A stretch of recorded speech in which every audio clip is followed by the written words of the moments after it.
Greetings, ReggaeBitz&Pcs family. Today I'll be vibing with Eric, an African American from Detroit, Michigan, about his admiration for reggae music. Welcome, Eric. Thank you. Thank you. I'm happy to be here. Great. How did you become interested in reggae music? Was it through a specific artist, song, or experience? It was through experience. When I went to graduate school, I moved from Michigan to North Dakota. And I had obviously, growing up in Detroit, you see the commercials, the Come Back to Jamaica campaign and stuff. But Mhm. let's face it, I was an inner city kid from Detroit, never went anywhere. So as far as I went was like a 2 mile away park that was like vacation. So when I went to graduate school, I went to Grand Forks, North Dakota, which is a really, really, let's just say, uh, cornbread farm community. There was like only 80 Black students on campus, and most of them was athletes. So I met this group. Actually, I met this one girl. Mhm. Her name was Olga James, and I referred to her as Sister James. And I met her and her two cousins, Davina and Nicole, and they were from Winnipeg, Manitoba. And Okay. unbeknownst to me, Winnipeg, Manitoba had a huge, huge Caribbean population. So they invited a number of us to go to a reggae festival that was going to be held in Grand Forks, North Dakota, Mhm. which, to my surprise, was huge. It was a huge event. And so that was kind of like my initial exposure into, you know, the music and the culture a little bit. And then they, would invite us to come up to Winnipeg because there was another festival in Winnipeg. And so that's where I started kind of really hearing the music and getting into the culture and like vibing with it. And of course, obviously being from Detroit, but still knowing music, you heard reggae, but it just wasn't big, at least in my household and what I was exposed to growing up as a kid, just because of my religious upbringing at that time. So Okay, Mr. Motor City Man. Oh, as an African American, do you feel connected to reggae as Jamaicans would feel connected to R&B? For example, Freddie McGregor, he redid "Just Don't Want to Be Lonely" by Ronnie Dyson, and John Holt, he covered "Help Me Make It Through the Night," which was done by Gladys Knight and the Pips. oh yeah. Um, I don't think I initially felt as connected, just me as an individual, just because of lack of exposure and stuff. But then as I started learning more and just hanging out with more and more people, I think I started seeing the connection a little bit more with people. And granted, I think like the biggest exposure was like Bob Marley. And that I think then I started seeing more and more and more.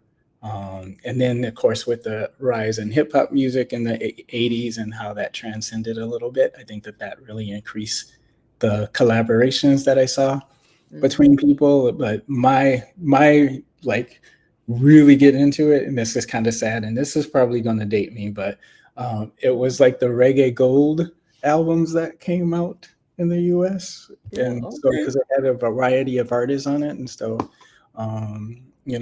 I think back of like Beanie Man and just a lot of it was like some of the words that I could understand and getting to understand the lyrics behind it, and then that made it more impactful for me. And then there's some music that I couldn't understand, but I loved it so much, and I just thought it was really good. And I heard it, and the one that always come to mind is my favorite female artist from that reggae time, which was Lady Saw. And there's this song called "Under the Sycamore Tree," and I Uh-huh. really didn't understand what the song was about. I had no clue. No clue. Like I was clueless. But I loved it so much, and I just remember my friend Davina, going, "I can't believe you like this song so much." And I'm like, "What do you mean? I love it. It's just like great." And then she explains to me, like, tells me the story of what's going on. And I'm like, and she's like, and I'm like, well, it's still a good song. She's like, yeah, but you're so religious, and I can't believe it. I was like, who knew? But that song that you mentioned that Lady Saw did, I mean, I thought it was so well done. The rhythm and everything, and just how she put the words to the song. Right. And You it was know, just, I mean, it was just telling of the story that still resonated, but the music and just the melody and all of it, just like you said, it was so put together.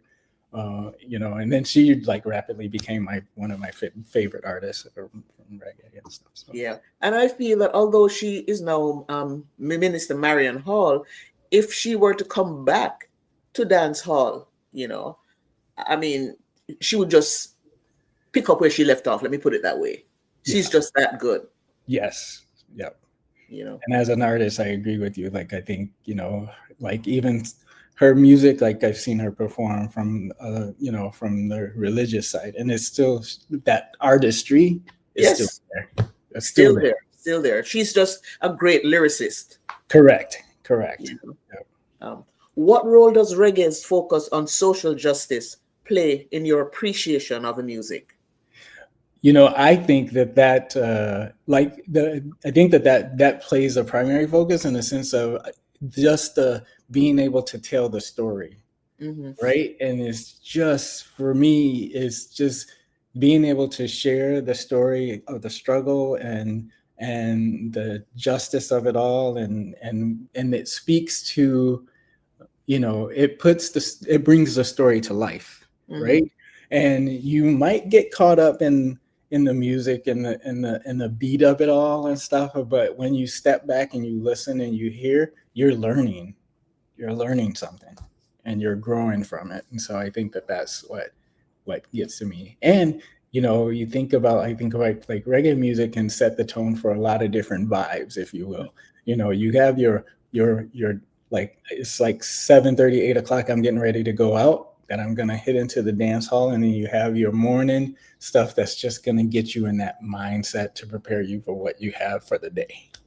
Right, right. That's true, Eric. That is true, so true. How has reggae's message of peace, love, and unity influenced your personal perspective and or worldview? Well, I think for me, it was having people be able to share with it. And like, I think about my time when I was with Disney Cruise Line, and I would go and sit with other people from Jamaica and the Caribbean and stuff like that. And my favorite thing is to try to translate. Like, it's just because the sitting it's like sitting down for a meal with a bunch of people from all over Jamaica, but just the Caribbean itself, and even like people from Trinidad and Tobago and everything. There's this woven language that starts to resonate, and you can be on the outside looking in and not know anything that's going on, but you pick up on words and different things, and you still feel like, okay, I know what's going on. I know what's going on, because there's just this universal. And I think like going for example, switching from French to Patois to English, and it's all music to me. It's all music. And so I think that kind of really resonated in what I wanted to be a part of. And it's like you never felt alienated from it.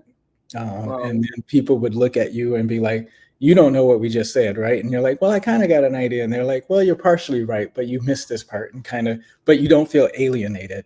Um, you Wow. know, That's really very interesting to hear, from a non-Jamaican. That's really interesting for you to hear, for us to hear that. yeah, I mean, and I like love it. Like I could sit and listen to it all day, and then like a 30-minute conversation, I might have only understood 10 minutes of it, but I felt like I was part of the conversation. Wow. So, maybe I guess we can say indirectly or directly, it's just that African connection. In as much as your people were left off here in the States and Jamaicans were left off in Jamaica, it's still part of the diaspora. Correct. Yeah, and I think it's part of just through the heart of it all, we understand rhythm.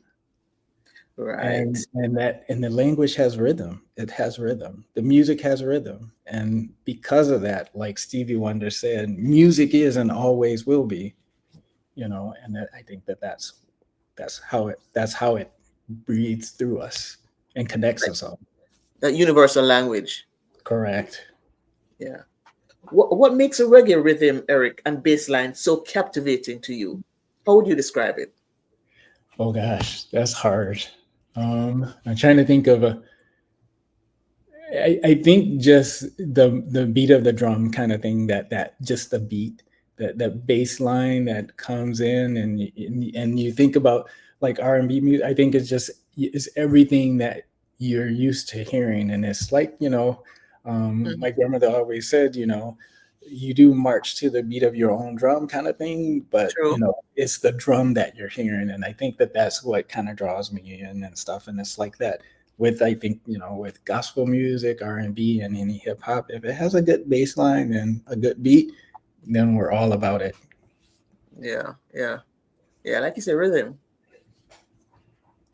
If you could recommend, right, one reggae album or reggae artist to introduce the newcomer to the genre, what album or which artist would it be and why? Oh my gosh. Okay, so I don't know if I can say album, and this is where I'm gonna struggle because I don't know the guy's name, but he like gosh, I wish I was. I'm sorry, I can't think of his name, but I'm gonna tell you that, like, he grew up in the church, and there's a couple of songs that he just released, like, on YouTube, like, I think about a year ago. I don't know his name, but gosh, I feel bad. You Uh, remember? No, no, no. Do you remember any of the songs? Like the title of one of the songs? um, oh my gosh, this is No. bad delit because we had lunch not too long ago, and I asked you about him. Gosh, okay, I'm gonna steal and look at my phone. No, I, that's I think it's like was it's like, please don't help let me cheat on my girlfriend, I think was one of the oh songs. that was Martin. His Okay, is that? his last name is Martin. But he grew It up was, in the church, right? right. He grew up in the keep talking. His name is Martin. Gosh, That's his last name. and then there was kind of like a rebuttal to it too, that like a female artist came out and was like, and it was kind of like, and it was just a kind of like a fun song, of a prayer kind of thing, and it was just, I thought it was just well done, and but that was like that was kind of like most recent, but that's kind of the older song. Yeah, Like, it's a nice song. yeah, It's a Christopher Martin. Christopher Martin, yes, Christopher Martin. Yeah. Oh Lord, don't let me cheat on my girlfriend. yes. There Yes. we go. And then there's another artist that like, I remember, like, a good crossover artist, like, once was Papa San. I'm not sure if he was from Jamaica, but he did a Papa lot of. San. Yeah, Papa San is Jamaican. Okay, He now and sings gospel. correct. And so he was kind of like he did a song like with Kirk Franklin and some other artists and stuff. And of course, this is all like kind of like my kind of like bridging the religious upbringing with reggae music, because like I started like listening to a lot of reggae gospel stuff, and just, and that kind of infused it all come together to where it was kind of like, I think it was kind of like just bringing all the music that I like together, and it just clicked. Yeah. Papa San actually was featured on He Reigns. It's a Yes. melody, Kirk Franklin. Yep. Yeah, yeah, yeah. When he did secular music, he was a big artist Okay. when he did that. So but the second part is why. Why would Why? you recommend right? Why would you Why? recommend Christopher Martin and Papa San? So, well, I think one is just because, well, Chris is a little bit more just, I think, the younger generation stuff. And I think, younger folks, like, he kind of reminds me of like the Chris Browns and Yeah. Usher, kind of that type of music a little bit, or that generation of music, if you will.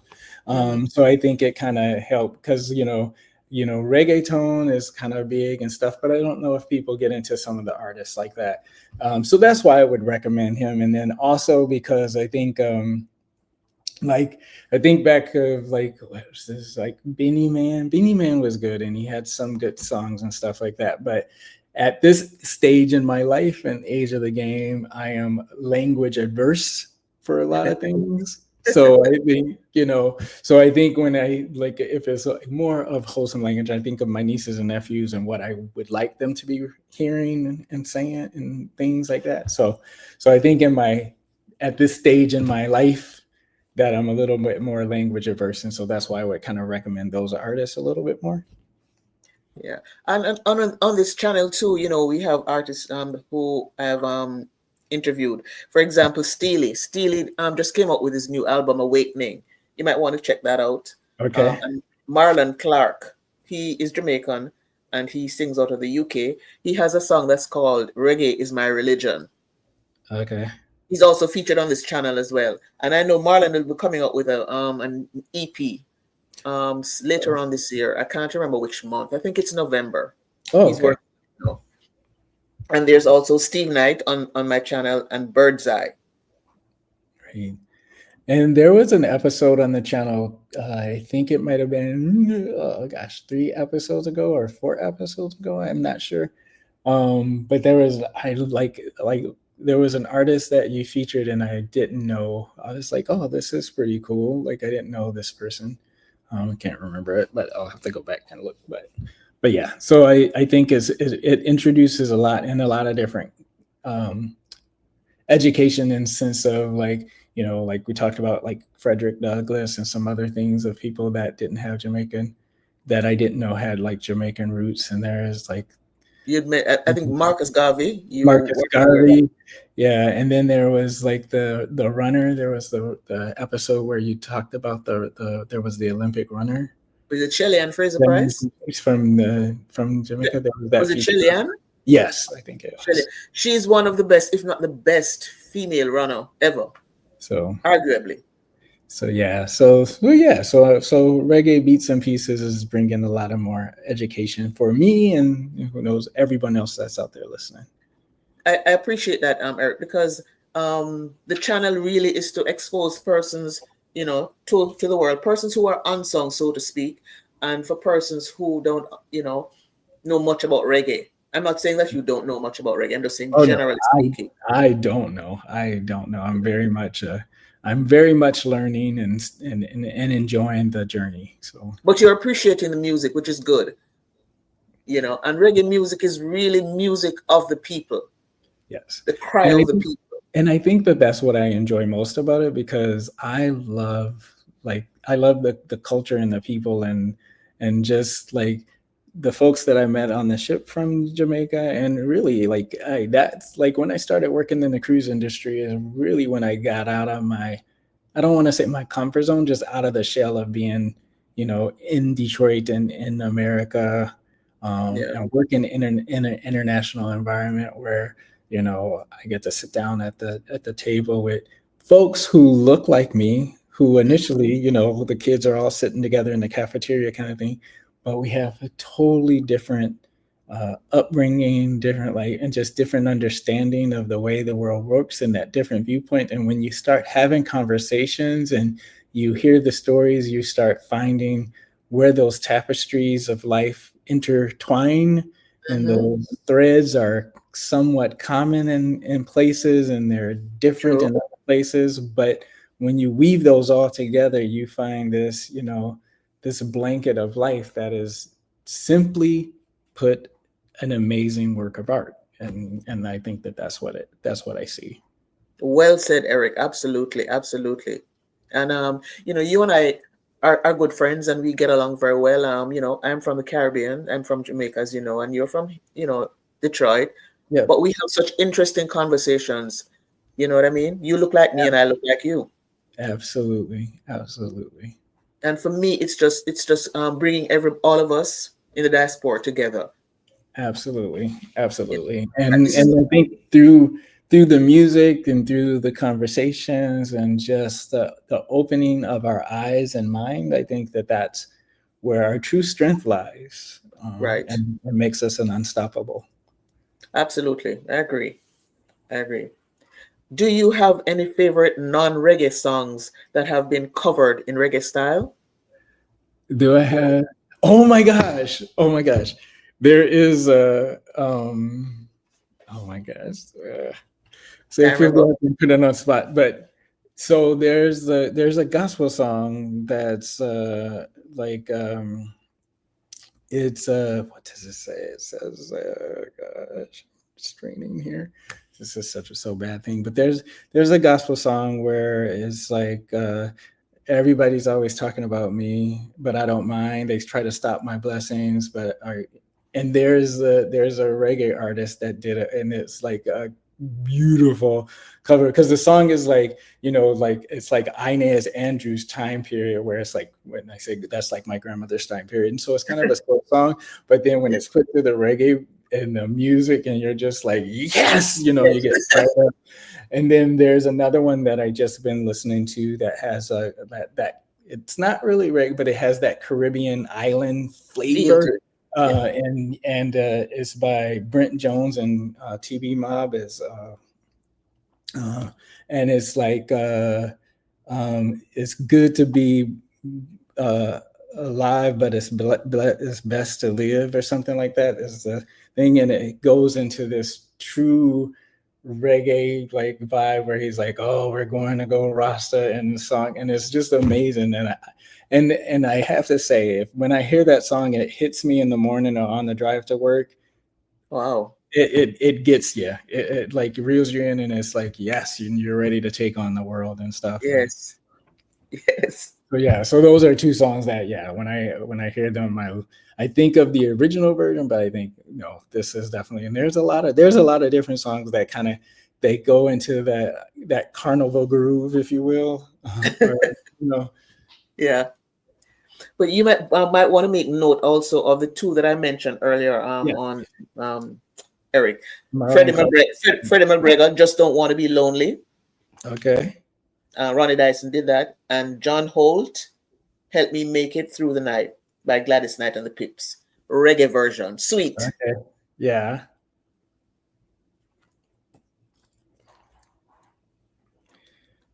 Yeah. Okay, so beyond just listening to the music, what is your experience with the wider reggae culture? Let's see. So I went to a Pride Feet festival, and I mean that's not really reggae, but kind of Caribbean, kind of all of it together.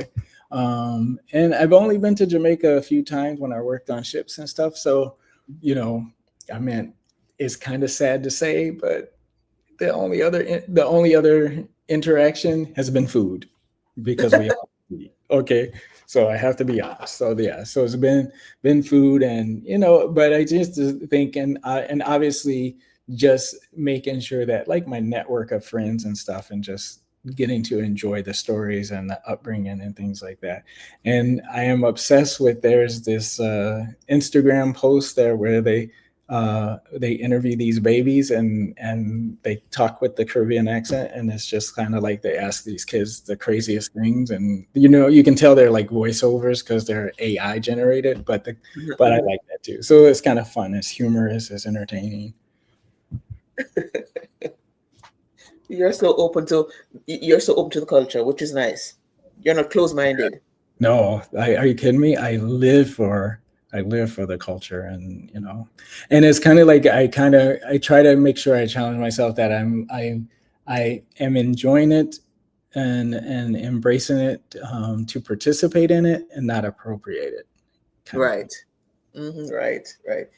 Do you have any last words you'd like to leave with the viewers? Oh, I don't really have any like last words because I think we're all in it together. But I would say you know keep pressing on, and keep telling your stories, and to the upcoming artists that are in reggae, that um, your voice is not only appreciated but it's valued. Well said. Well said. And this is coming from a non-Jamaican. Well said, Eric. Thank you, thank Yeah. you, thank you for having me on this show. No problem. Not at all. My pleasure. Thanks for talking with me today, Erich. Continue to enjoy reggae music, the heartbeat of Jamaicans. Thank you. Thank you. This is Marlon Clark representing for Reggae Bits and Pieces. Coming to you near or far, brothers and sisters, nephews and nieces. Educational, informative, always giving you what is what about our history and music. Big up!